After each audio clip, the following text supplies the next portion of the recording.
ସୁପ୍ରଭାତମ୍। ଆଜିର ପଞ୍ଚାଙ୍ଗ ଓ ଅମୃତ ବଚନ। ଶୁଭ ସକାଳ। ଆଜି ଦିନର ପଞ୍ଚାଙ୍ଗ।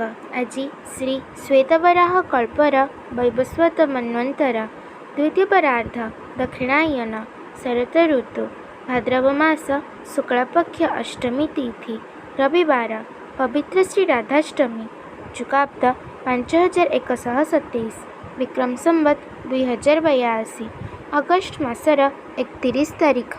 ଆଜି ଦିନଟି ସମସ୍ତଙ୍କ ପାଇଁ ମଙ୍ଗଳମୟ ହେଉ ଈଶ୍ୱରଙ୍କ ନିକଟରେ ବିନମ୍ର ପ୍ରାର୍ଥନା।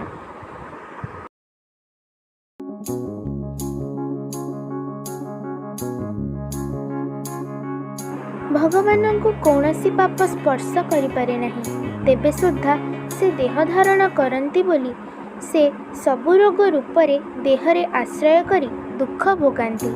କୃତ ପାପର ପ୍ରାୟଶ୍ଚିତ କେବଳ ମାତ୍ର ଅନ୍ତର ଅନୁତାପ ଦ୍ୱାରା ଏବଂ ପାପ ଜୀବନ ତ୍ୟାଗ କରି ସାଧୁ ଜୀବନ ଯାପନ ଦ୍ୱାରା ହିଁ ସମ୍ଭବ। ଜ୍ଞାନାଗ୍ନି ପ୍ରଭାବରେ ପାପରାଶି ଭସ୍ମ ହୋଇଯାଏ।